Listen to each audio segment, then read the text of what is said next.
आज का एक और अपडेट यह भी है कि अमेरिका और ब्रिटेन ने रशिया पर अब और नए और कड़े प्रतिबंध, आर्थिक प्रतिबंध लगा दिए हैं। अमेरिका ने रशिया की 2 बड़ी वित्तीय संस्थाओं पर आर्थिक प्रतिबंध लगाए हैं, जिनमें रशियन मिलिट्री बैंक भी है, जबकि ब्रिटेन ने रशिया के 5 बैंकों और 3 बड़े कारोबारियों के खिलाफ पाबंदियों की घोषणा की है। इसके अलावा जर्मनी ने रशिया के साथ नॉर्ड स्ट्रीम 2 गैस पाइपलाइन को शुरू करने की प्रक्रिया को रोक दिया है। इस पाइपलाइन के जरिए जर्मनी में रशिया से गैस पहुंचने वाली थी, लेकिन अब ऐसा नहीं होगा। President Putin of Russia has unleashed war in our European continent. He's attacked a friendly country without any provocation and without any credible excuse. Innumerable missiles and bombs have been raining down on an entirely innocent population. A vast invasion is underway. We and the world cannot allow that freedom just to be snuffed out. We cannot and will not just look away. And I say to the Ukrainians in this moment of agony, we are with you. We're praying for you and your families, and we are on your side. Je veux vous dire ma détermination à vous protéger sans relâche. Protéger nos compatriotes exposés en Ukraine, protéger tous les Français et prendre les décisions qui s'imposeront quant aux conséquences directes et indirectes de cette crise. En ces heures troubles, où renaissent les fantômes du passé et où les manipulations seront nombreuses, ne cédons rien de notre unité. Unité autour de nos principes de liberté, de souveraineté et de démocratie. We have over 100 jets at high alert protecting our airspace, and more than 120 allied ships at sea from the high north to the Mediterranean. All this shows that our collective defence commitment, Article 5, is ironclad. We will continue to do whatever is necessary to shield the alliance from aggression. NATO देश, European union और America जैसी जो महाशक्तियां हैं, वो सब Russia के खिलाफ हैं। लेकिन अभी आपने देखा वो क्या कह रहे हैं। कोई कह रहा है कि हम यूक्रेन के लोगों के लिए प्रार्थना कर रहे हैं, कोई कह रहा है कि हम बड़े कड़े आर्थिक प्रतिबंध लगा देंगे, कोई कह रहा है कि हमारे 100 फाइटर जेट्स बिल्कुल तैयार हैं, हमारी सेना तैयार बैठी है, हम जवाब देने के लिए कभी भी युद्ध शुरू कर सकते हैं। लेकिन अभी तक किसी ने कुछ किया नहीं है आर्थिक प्रतिबंध लगाने के अलावा। ये सारे लोग वो हैं जो सिर्फ टीवी पर आकर बयान दे रहे हैं, प्रेस कॉन्फ्रेंस कर रहे हैं, आपस में बैठकें कर रहे हैं, और इस दौरान न सिर्फ पुतिन ने यूक्रेन के 3 टुकड़े कर दिए, बल्कि यूक्रेन पर सीधे सीधे हमला भी कर दिया। अब देखिए कि चीन जैसी जो महाशक्ति है वो क्या कर रही है। बाकी के जो देश हैं वो तो पुतिन के बिल्कुल खिलाफ हैं, लेकिन चीन इस समय पुतिन के साथ खड़ा हुआ है और चीन ने इस युद्ध को रशिया और यूक्रेन का आंतरिक मामला बताया है। इसका मतलब यह है कि चीन ये कह रहा है कि ये उन दोनों का आपसी मामला है, आपसी झगड़ा है, और इसमें चीन बीच में नहीं पड़ेगा। और चीन का बीच में ना पड़ने का मतलब है कि चीन एक तरीके से इसे मौन स्वीकृति दे रहा है और व्लादिमीर पुतिन से ये कह रहा है कि आपको जो करना है आप कर लीजिए, आप यूक्रेन को पूरा नष्ट करना चाहते हैं, उस पर कब्जा करना चाहते हैं, ये आपकी मर्जी है, हम बीच में नहीं बोलेंगे। 俄罗斯是独立自主的大国，它独立自主的根据自己的战略判断和利益来决定和实施自己的外交和战略。它在做任何事情之前呢，恐怕无需来征求中方的同意。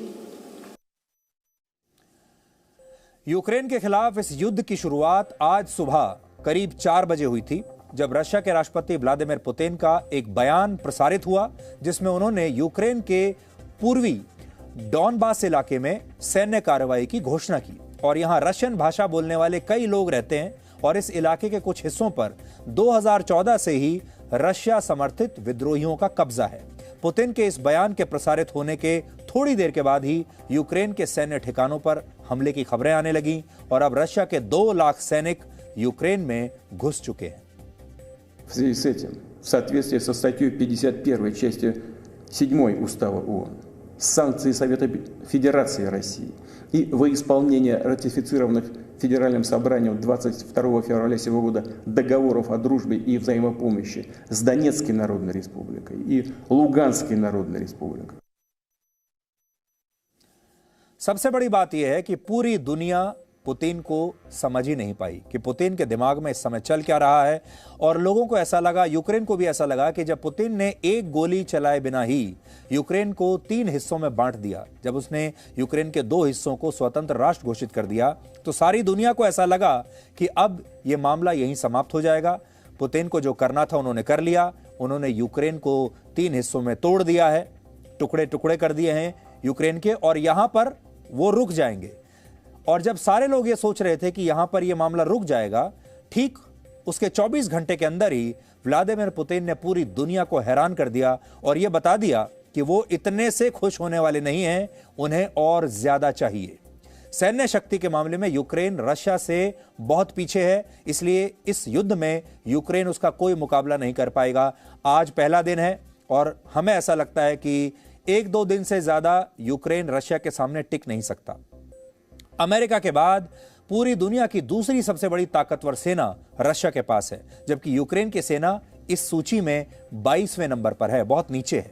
रशिया के पास 8.5 लाख सैनिकों की फौज है, यूक्रेन के पास सिर्फ 2.5 लाख सैनिक हैं। और इसीलिए अब यूक्रेन कह रहा है अपने आम नागरिकों से भी कि अगर आप चाहें तो आप भी लड़ाई में शामिल होइए और हम आपको हथियार देंगे। रशिया के पास न्यू जनरेशन के 772 लड़ाकू विमान और 4100 एयरक्राफ्ट्स हैं, जबकि यूक्रेन के पास सिर्फ 69 लड़ाकू विमान हैं और उसके टोटल कुल एयरक्राफ्ट्स की संख्या भी 318 के आसपास है। रशिया के पास 12,500 टैंक्स हैं और यूक्रेन के पास केवल 2,500 हैं। इसके अलावा रशिया के पास 70 खतरनाक और आधुनिक सबमरीन्स और 600 युद्धपोत हैं, जबकि यूक्रेन के पास एक भी सबमरीन नहीं है और युद्धपोत भी उसके पास सिर्फ 38 हैं। तो कोई मुकाबला ही नहीं है, आप देखिए। इसके अलावा रशिया दुनिया की सबसे बड़ी न्यूक्लियर पावर भी है, परमाणु शक्ति है उसके पास। रशिया दुनिया में सबसे ज्यादा परमाणु हथियार रखने वाला देश है और उसके पास 6,255 परमाणु हथियार हैं। रशिया के पास इतने परमाणु हथियार हैं कि दुनिया के 195 देशों को 3 बार खत्म किया जा सकता है, जबकि अमेरिका के पास 5800, ब्रिटेन के पास 225, फ्रांस के पास 290, चीन के पास 350 और भारत के पास 156 परमाणु हथियार हैं इस समय। इस संघर्ष के बीच एक और बड़ी दिलचस्प खबर आज आपके सामने हम रखने वाले हैं, और वो ये है कि आज पाकिस्तान के प्रधानमंत्री इमरान खान मॉस्को पहुंच गए और उन्होंने मॉस्को में रशिया के राष्ट्रपति व्लादिमीर पुतिन से मुलाकात की है। ऐसा 23 साल के बाद हुआ है जब पाकिस्तान का कोई प्रधानमंत्री रशिया के दौरे पर गया हो। हालांकि हमें लगता है कि जब रशिया और यूक्रेन के बीच तनाव चरम पर है, युद्ध चल रहा है, तब इमरान खान को अपना यह दौरा नैतिक मूल्यों के आधार पर रद्द कर देना चाहिए था। इस समय इमरान खान के वहां जाने का कोई मतलब नहीं है, लेकिन उन्होंने अपना दौरा रद्द नहीं किया और वो पुतिन के साथ आज जाकर मिले हैं। तस्वीरें आपके सामने हैं, पुतिन के साथ इमरान खान बैठे हुए हैं और देखिए इमरान खान और पुतिन की बैठक, मीटिंग जो आज ही हुई है।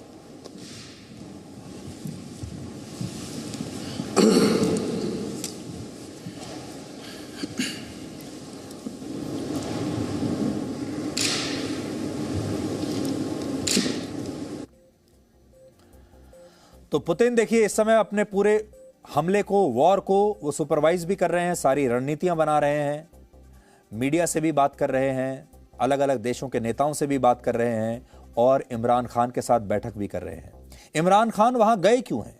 इसके पीछे एक बड़ी वजह यह है कि पाकिस्तान इस बात को जानता है कि यह पूरा संघर्ष दुनिया को एक बार फिर से 2 ध्रुवों में बांटने का काम करने वाला है। फिर से दुनिया 2 हिस्सों में बंटने वाली है, जैसे दूसरे वर्ल्ड वॉर के समय हुआ था। यानी इस समय दुनिया में एक तरह की रीग्रुपिंग हो रही है। इसमें एक तरफ अमेरिका और पश्चिमी देश हैं और भारत का रुझान भी इस समय अमेरिका की तरफ ज्यादा दिखता है।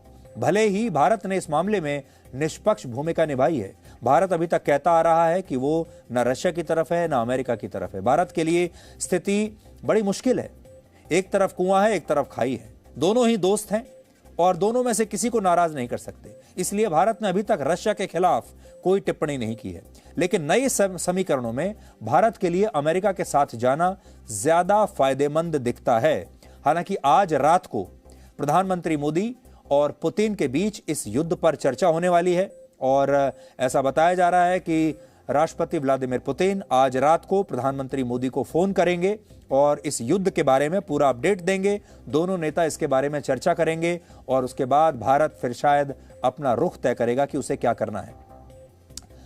और चीन रशिया का समर्थन पहले से ही कर रहा है और इस समय जो नया ग्रुप बन रहा है, अगर आप देखें तो एक तरफ हैं पश्चिमी देश, अमेरिका, यूरोपियन यूनियन, नेटो के देश, और दूसरी तरफ हैं रशिया और चीन और उनके समर्थन वाले देश।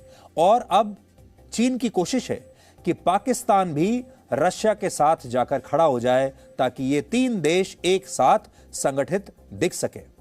तो इस समय वैश्विक राजनीति में भी बहुत नई नई तरीके की चीजें हो रही हैं। अगर आप देखेंगे तो चीन की ये पूरी कोशिश है कि अगर भारत इस सब कॉन्टिनेंट में अमेरिका के करीब जा रहा है तो उनकी कोशिश होगी कि फिर पाकिस्तान रशिया के करीब चला जाए। और इस तरीके से इसको हम कह रहे हैं कि ध्रुवीकरण जो है दुनिया का दोबारा से अब हो सकता है। और भारत को भी इस बात का खास ध्यान रखना पड़ेगा कि ये जो नए नए वैश्विक समीकरण बन रहे हैं, इन्हें ध्यान में रखकर अब नए जमाने की राजनीति करनी पड़ेगी भारत को भी। Presenting B News app available on Google Play and App Store. Download it now.